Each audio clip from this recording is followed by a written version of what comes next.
What's up, guys, and welcome to another episode of Helpful Dreams. Today we're going to be diving into time management and how to take a grip of our productivity, and we're going to be referring on Jim Rohn's lessons of time management in order to carry us through this subject and to solidify these ideas into our mind where we can become the most productive versions of ourselves. Time management is sometimes easier said than done, but the most difficult step, as with any major achievement, is to actually make the decision to start.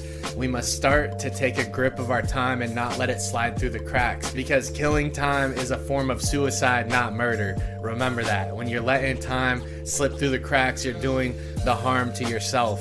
It's important to audit your time first and look at where you're at and where you want to go, and realize maybe how much time you're spending on certain things, such as surfing social media or binge watching Netflix.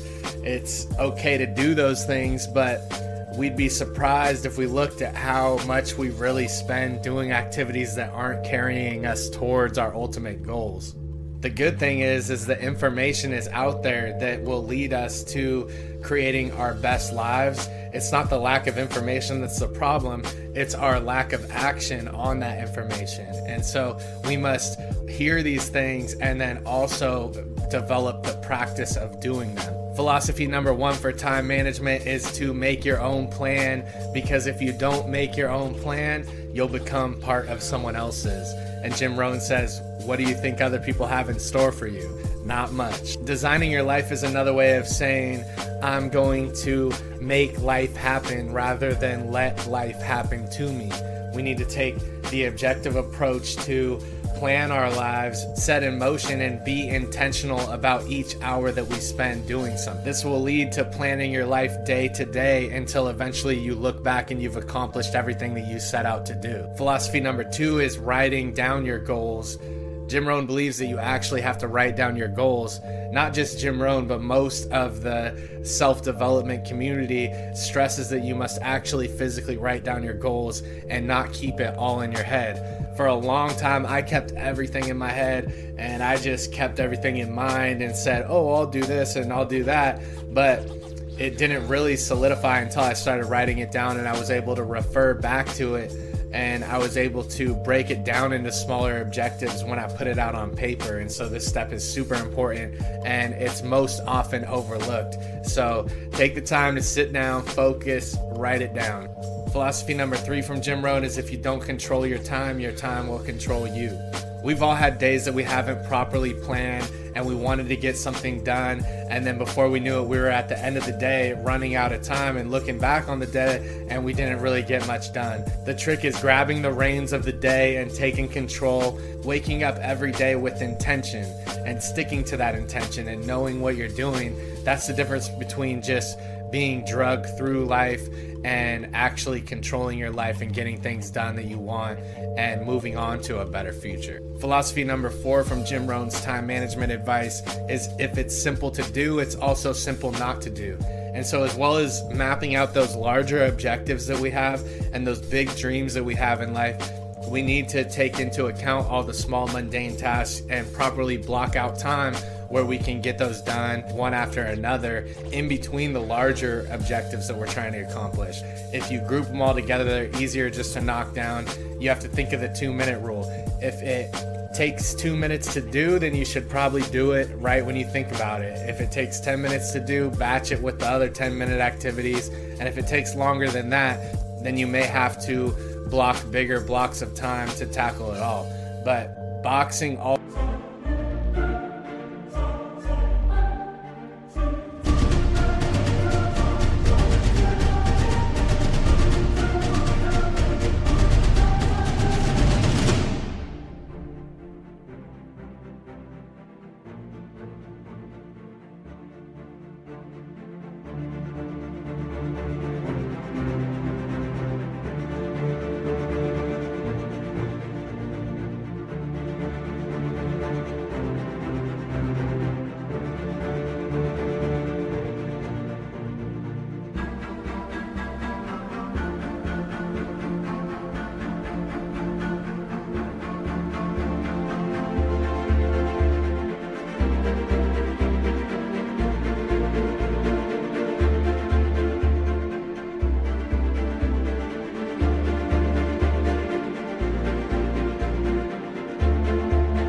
simple tasks together will ensure that they'll get done.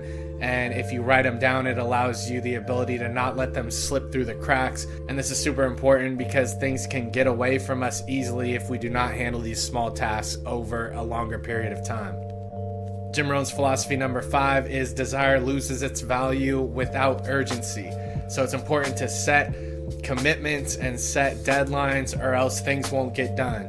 You have to set the deadline, commit, and then hold yourself accountable if you don't meet that deadline. Make losing painful for yourself, because we have to learn to motivate ourselves, and one of the biggest motivations is when that timeline is ticking and the deadline's coming closer and we need to crunch it all in. And so that's the times when things really get done. If you say that you're going to get something done in the future and you don't make the commitment to set a time on it, you'll just let it slide like most people. And this is how a lot of people live their lives and let a lot of time slip through the cracks. Jim Rohn's philosophy number 6 is to master the art of setting goals and look forward into the future rather than behind you. We have to refer to our goals daily to make sure if something didn't get done during any given day, that it can be carried into the next day and it can be set to accomplish the next day. We can't let things just kind of hang loose.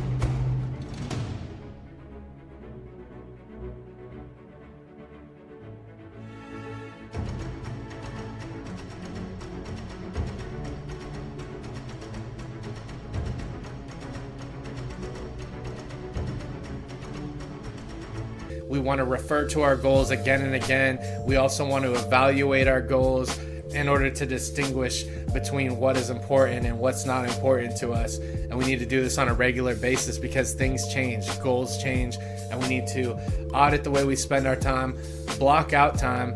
Most people greatly underestimate the time that we have each day. This is because they're used to kind of letting time fly by and not taking control of it. But we have to realize that every successful person of the past has the same amount of time as we do. If you're looking at the time that you spent in the past that you've let slip through the cracks, don't worry, because we have to remember that each day we have the opportunity to make the commitment to spend our time more wisely, and you can start from now.